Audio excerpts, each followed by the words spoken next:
आइए आगे बढ़ते हैं। आगे का एजेंडा में अब बात बिहार में बढ़ते क्राइम ग्राफ की।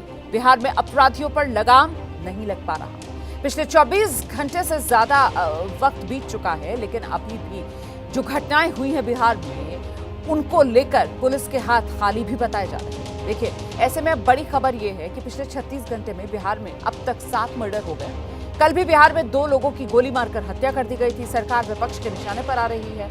आरजेडी की तरफ से कहा जा रहा है कि ये तो महाजंगल राज है, और सरकार कह रही है कि सब कुछ कंट्रोल में है।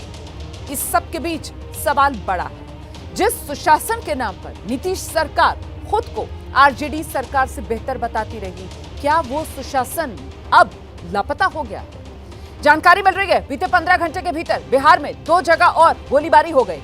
पटना के फुलवारी शरीफ में देर रात फायरिंग हुई है। मोहम्मद रेहान नाम के व्यक्ति पर फायरिंग की गई है।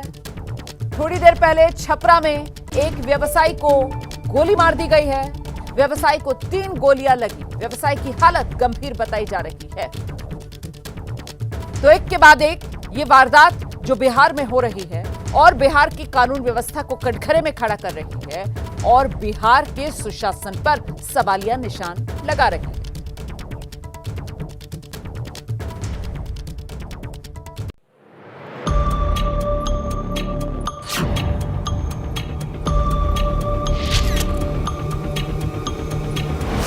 ये सुशासन बाबू के जंगल राज बनते बिहार की सबसे नई किस्त है। पटना सिटी में अज्ञात बदमाशों ने दिन दहाड़े वकील जितेंद्र महतो की गोली मारकर हत्या कर दी।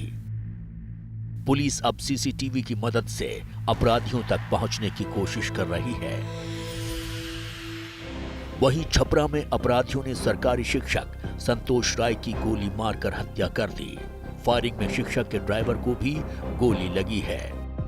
यहाँ पे 3 खोखा मिला है उसमें, और जब पोस्टमार्टम होगा उससे क्लियर होगा कितनी गोली मारी।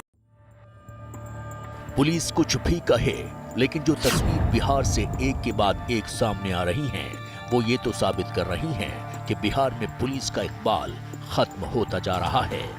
क्योंकि बिहार में पिछले 24 घंटे में 7 लोगों की हत्या की वारदात हुई है। बिहार में अपराध का ग्राफ लगातार बढ़ रहा है। पटना में तो अपराधी आए दिन कारोबारियों को निशाना बना रहे हैं। हालात ऐसे हो गए हैं, अपराधी पौष इलाकों में भी फायरिंग कर रहे हैं।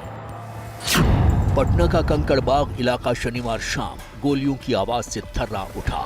यहां कुछ बदमाशों ने पार्क में अंधाधुंध फायरिंग की, जिससे पूरे इलाके में दहशत का माहौल है। अपराध में इजाफा सिर्फ पटना में ही नहीं, बिहार के दूसरे जिलों में भी हो रहा है, फिर चाहे सीतामढ़ी हो या नालंदा।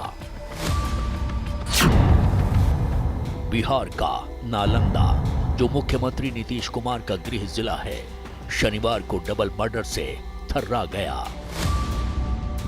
यहां एक महिला और एक युवक की गोली मारकर हत्या कर दी गई। महिला का नाम सुशीला देवी है, जो पीएमसीएच पटना में बतौर नर्स काम कर रही थी। बताया जा रहा है कि शनिवार सुबह नाइट शिफ्ट के बाद जब सुशीला देवी घर लौट रही थी, खेत में घात लगाकर बैठे हमलावरों ने इन्हें गोली मार दी। परिवार का कहना है कि हत्या का कारण जमीन विवाद है। किस चीज का विवाद चल रहा था? जमीनी विवाद। कितना जमीन का था? 4.5 बीघा। 4.5 बीघा। जो प्रारंभिक कारण समझ में आया है घटना का, उसमें उसके गोतिया से विवाद था। उस पारिवारिक विवाद की वजह से उनके गोतिया के ही लोगों ने उन पर गोली चलाई है। जमीन विवाद में ही 32 साल के रवि कुमार की बदमाशों ने गोली मारकर हत्या कर दी। जिस वक्त ये वारदात हुई, रवि जनता दरबार से लौट रहा था। रवि जमीन का ही मसला सुलझाने के लिए जनता दरबार गया था। जांच में पता चला है कि रवि का भी आपराधिक इतिहास रहा है। वो थाना अध्यक्ष की हत्या के मामले में जेल जा चुका था। पुलिस द्वारा त्वरित कार्रवाई करते हुए सभी जगह नाकाबंदी की गई और उसके घटना में शामिल 2 अपराधी करीबन, एक सन्नी कुमार जो खुसरूपुर के रहने वाले हैं और दूसरा सुदामा कुमार जो हरगोपालपुर नगरनौसा के रहने वाले हैं, उनकी गिरफ्तारी पुलिस द्वारा कर ली गई है। नालंदा के बाद सीतामढ़ी चलते हैं, जहां वसीम खान नाम के कारोबारी को उसके घर में घुसकर बेखौफ बदमाशों ने गोली मारकर मौत के घाट उतार दिया। आनन फानन में वसीम खान को अस्पताल पहुंचाया गया, लेकिन उनकी जान नहीं बच सकी। काल जो है पुलिस यहाँ पहुंची, हम लोग सीसीटीवी एक्सेट्रा दिखा रहे हैं और जल्द से जल्द इसमें हम लोग उनकी गिरफ्तारी सुनिश्चित करेंगे। इस बीच वसीम खान का एक वीडियो सामने आया है जिसमें वो अपनी हत्या की आशंका जता रहे हैं। मैं वसीम अनवर खान उर्फ पुट्टू खान अपने पूरे होशो हवास में यह बयान दे रहा हूँ। मेरे इस बयान को मेरा आखिरी बयान माना जाए। कुछ लोग एक साथ मिलकर एक मत से साजिश कर मेरे हत्या की साजिश रच रहे हैं। हाजीपुर में युवक को गोली मारने की वारदात का सीसीटीवी फुटेज सामने आया है। हमलावरों ने जिस युवक के पैर में गोली मारी उसका नाम मिट्ठू कुमार है, जिसे इलाज के लिए अस्पताल में भर्ती कराया गया है। देखिए, बिहार की अगर बात की जाए और सिर्फ इसी जुलाई के महीने की अगर बात कर लें तो अभी 14 ही दिन और 14 दिन में बिहार में 19 लोगों की हत्या हो गई। अब मैं आपको सिलसिलेवार तरीके से यह बता देती हूं कि कैसे ये हत्याएं हुई हैं।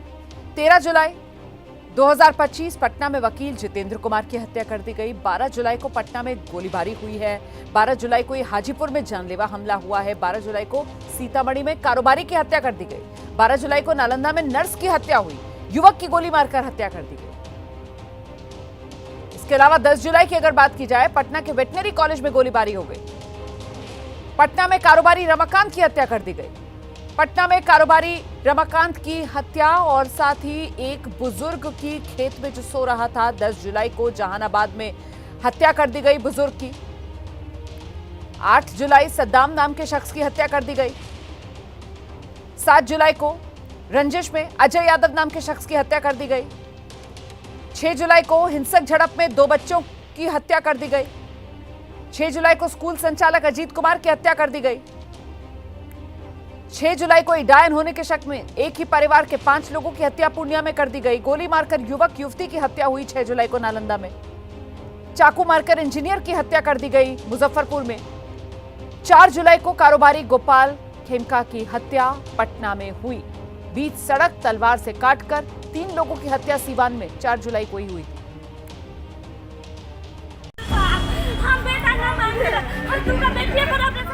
इस माँ की हालत देखिए, इसकी जवान बेटी अब इस दुनिया में नहीं है। बेटी कई दिनों से लापता थी, अब उसका शव मिला है। इस माँ की बेटी जिंदा होती अगर नीतीश कुमार की पुलिस 2 थानों के चक्कर में इसको नहीं फटकाती। भगवानपुर और गोरोल थाने में गुमशुदगी की रिपोर्ट दर्ज कराने की कोशिश की गई थी, लेकिन इन थानों के थाना प्रभारियों ने शिकायत दर्ज नहीं की। आखिर में इस मां को हार कर कोर्ट की शरण लेनी पड़ी थी। कोर्ट के आदेश के बाद भी पुलिस ने एफआईआर लिखने में देर की।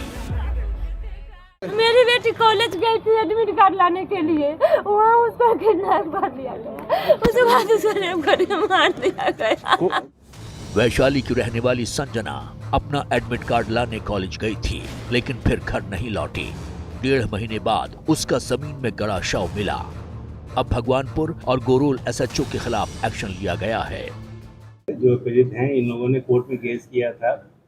कोर्ट से भी कांड दर्ज करने के लिए थाना में गया था। इसके बावजूद भी कांड दर्ज करने में विलम्ब की गई। इस कारण इन दोनों पे कार्रवाई की गई है। भगवानपुर एसएचओ के खिलाफ सब इंस्पेक्टर अनुशंसा किया गया है और गड़ौल एसएचओ को सस्पेंड किया गया है। बिहार में एक के बाद एक सामने आ रही वारदातों के बीच विपक्ष और सरकार आमने सामने है। तेजस्वी यादव कह रहे हैं कि बिहार में लॉ एंड ऑर्डर डिसऑर्डर हो चुका है, तो डिप्टी सीएम सम्राट चौधरी का कहना है कि बिहार में संगठित अपराध नहीं हो रहे, वारदात होती है तो कड़ी कार्रवाई भी होती है। कौन सा दिन में ये जब गोलियां ना चलती, लॉ एंड ऑर्डर का क्रिमिनल डिसऑर्डर हो चुका है बिहार में। मुख्यमंत्री अचेत अवस्था में है। बिहार में सुशासन है, कोई ऑर्गेनाइज क्राइम नहीं है। गृह मंत्री यहाँ पर नीतीश कुमार हैं और वो अचेतन अवस्था में हैं। उनकी बुद्धि और उनका मानसिक और शारीरिक स्थिति ऐसा नहीं है कि उनको पता चले सरकार का इकबाल खत्म हो गया है। नेताओं के स्वार पलटवार के बीच सच यही है कि बिहार में अपराधी बेखौफ होकर वारदातों को अंजाम दे रहे हैं, जिससे आम लोगों में डर का माहौल है।